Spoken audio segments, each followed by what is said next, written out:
and as you can see, I'm a little more casual because this is one of the more casual subjects, which is the pre-mediation conference call with the parties, sometimes referred to as pre-mediation caucuses.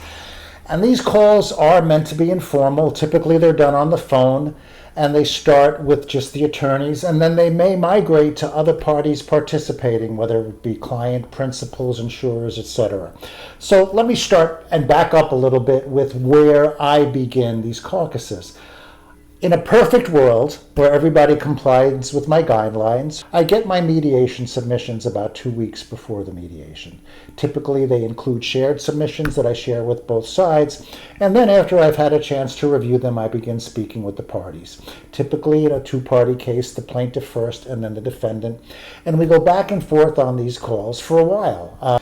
There are some particularly important and helpful points that I would encourage you to find your mediator and discuss with him or her, even if they don't offer the pre-mediation conference or pre-mediation caucus. These are, I think, in order of priority, your relationship with your client, your relationship with your adversary, and lastly, any additional discovery and items that might be helpful to exchange before the mediation. Of all of these, if you discuss just one of them with the mediator, the most important is client relations. And what am I getting at here?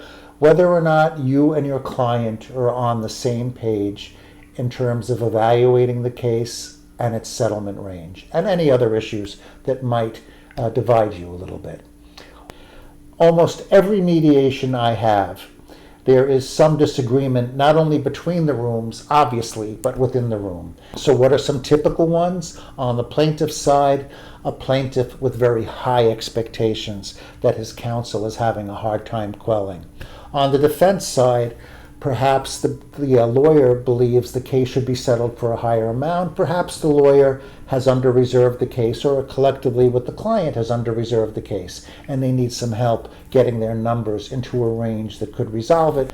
And within these sessions, you begin to get a handle on the settlement history. And over time, you begin to get a feel for what the parties might be willing to do. And you may very often, I find in my experience, very often I come out of a series of these pre-mediation caucuses pretty optimistic because, one, sometimes the parties are closer than they realize, but they've just been a little cagey because of not wanting to appear to be too quick to settle or too quick to cave in.